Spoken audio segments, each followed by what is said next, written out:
میں بہک سکوں یہ مجال کیا، میرا رہنما کوئی اور ہے، مجھے خوب جان لے منزلیں یہ شکستہ پا کوئی اور ہے۔ اعلیٰ حضرت ارشاد فرماتے ہیں کہ اگر آپ کو کسی پیر سے مرید ہونا ہے تو پیر کامل کی 4 شرطیں ہیں۔ یہ 4 شرطیں آپ جان لیجئے، ان کا جاننا بہت ضروری ہے، کیونکہ آج کل ہمارے یہاں کیا رواج ہے، کوئی بھی مداری آ جاتا ہے لمبا چولا پہن کے، قبہ جبہ پہن کر کے، اور پگڑی نہیں پگڑا باندھ کے آ جاتا ہے، چلم پینے والا، نشہ کرنے والا، چوڑی دھاگا، اور نہ جانے کیا کیا، یعنی پورا یہ سمجھ لو دلہن سے زیادہ سج دج کے آنے والا۔ ایسے بہت سارے نہ جانے کہاں سے، کوئی گجرات سے، کوئی بمبئی سے، کوئی دلی سے، ماں کا بڑا سو پیر صاحب آوے ہے، ماں کا بمبئی کا ہے، ماں کا کشمیر کا آیا، آج تک پتہ ہی نہیں چلا کہ وہ پیر ہے کون، کہاں سے اس کا تعلق ہے، اس کا سلسلہ کہاں جا کے ملتا ہے، وہ شریعت کا کتنا پابند ہے کہ نہیں ہے، اس کا عقیدہ کیسا ہے، کوئی جاننے کی کوشش نہیں کرتا، بس وہ 2-4 چمتکار دکھا دے۔ چمتکار تو کیا، وہ شوخدہ بازی ہوتی ہے جو کوئی بھی بچہ کر سکتا ہے، یہ کوئی بڑی بات نہیں ہے، شوخدہ بازی دکھا دے، اور وہ پوچھڑا پیر صاحب ہے، میں تو بنا کا مرید ہوں، اور پھر بعد میں جب اس کے پیر صاحب کا جائزہ لے تو پیر صاحب اگر ان کو دیکھا جائے تو وہ پیر صاحب بیچارے ڈانس کرتے ہوئے نظر آتے ہیں۔ اور پھر اگر کوئی سچا جس کا عقیدہ صحیح ہے، جو شریعت کا پابند ہے، جس کو لگتا ہے کہ یہ غلط ہے اور ہے یقیناً غلط ہے، اگر وہ کہتا ہے ارے یہ پیر صاحب کا کام تھوڑی ہے، پیر صاحب ناچ کیوں رہے ہیں، تو مرید بیچارہ اتنا بھولا بالا ہے، ہمارا سنی اتنا بھولا بالا ہے، وہ کہتا ہے حضرت یہ ناچ نہیں رہے ہیں، یہ تو رقص کر رہے ہیں، یہ تو محبت میں جھوم رہے ہیں۔ اللہ اکبر! جب ابھی تم نے پیر کو سمجھنے کی کوشش نہیں کی اور یہی نہیں جانا کہ پیر ہوتا کیسا ہے اور کیسے پیر کا مرید ہونا چاہیے، تو آج جان لیجئے پیر کامل کے لیے 4 شرطیں ضروری ہے، پیر کامل کے اندر 4 شرائط پانا جانا ضروری ہے۔ اعلیٰ حضرت فرماتے ہیں اول سب سے پہلے وہ پورا کمپلیٹ عالم دین ہو۔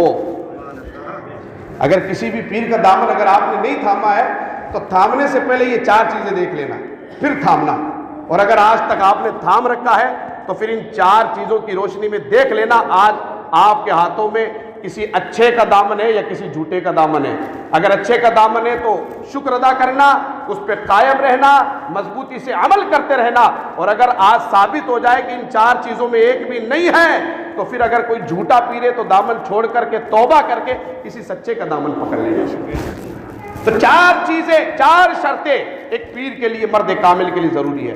اعلیٰ حضرت فتاوی رضویہ کی 21ویں جلد میں فرماتے ہیں کہ اول سب سے پہلی شرط یہ ہے کہ وہ پورا عالم دین ہو، ورنہ اگر پورا عالم دین نہیں ہے، کم از کم اتنی تو اسے جانکاری ہو، دینی علم اس کے پاس اتنا ہو کہ وہ اپنی ضرورت کا کوئی بھی مسئلہ کتاب کے ذریعے سے آسانی سے حل کر سکتا ہو، زیادہ نہیں تو اتنا تو ہونا چاہیے، ہے نا، یعنی کہ کوئی بھی مسئلہ اس کے پاس آئے تو بغیر کسی کی مدد کے کتاب قرآن و حدیث کی روشنی سے وہ محنت کر کے مسئلے کا حل نکال لے۔ اگر اتنا علم بھی اگر اس کے پاس ہے تو وہ بھی پیر کے لائق ہے۔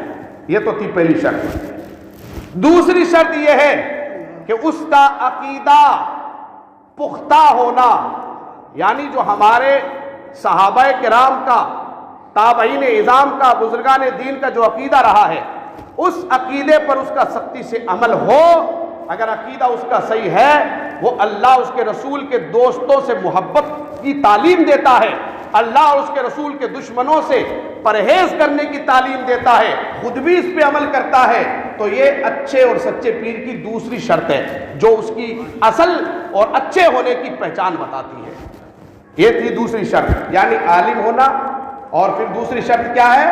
اس کا عقیدہ درست ہونا، اور تیسری شرط یہ ہے کہ وہ شریعت کا پابند ہو، یعنی اس کی نمازیں قضا نہیں ہونی چاہیے، اس کے روزے قضا نہیں ہونے چاہیے، وہ شریعت کی سختی کے ساتھ پاسداری کرے، سارے مسائل شریعہ پر اس کا عمل ہونا چاہیے۔ یہ نہیں کہ وہ نماز پڑھے نہیں، کوئی پوچھے تو حضرت آپ کی نماز کہاں ہوتی ہے تو وہ کہتا میں یہاں نہیں پڑھتا ہوں، میں تو وہاں، میری نماز تو کعبہ میں ہوتی ہے۔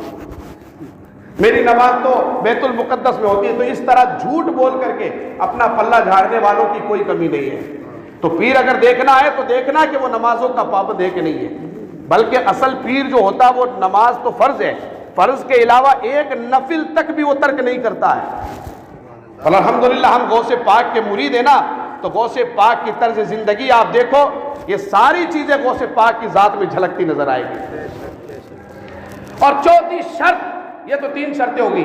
چوتھی شرط ایک سچے پیر کے لیے یہ ضروری ہے کہ اس کا سلسلہ اللہ کے نبی صلی اللہ تعالی علیہ وسلم سے متصل ہو، یعنی سرکار تک اس کا سلسلہ جڑتا ہو، بیچ میں کہیں پر بھی کٹا پٹا نہیں ہو.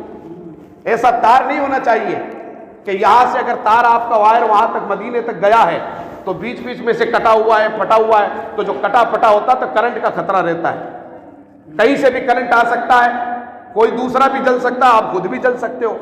تو اس لیے ایسا وائر، ایسا کنیکشن ہونا چاہیے کہ کہیں سے بھی ذرہ برابر کٹا نہ ہو، بلکہ ایسا جڑا ہو کہ یہاں سے تم پکارو تو وہاں سے جواب تمہیں مل جائے. یہاں سے تم اپنی آنکھیں بند کرو اور مصطفیٰ اپنا دیدار تمہیں کرا دے.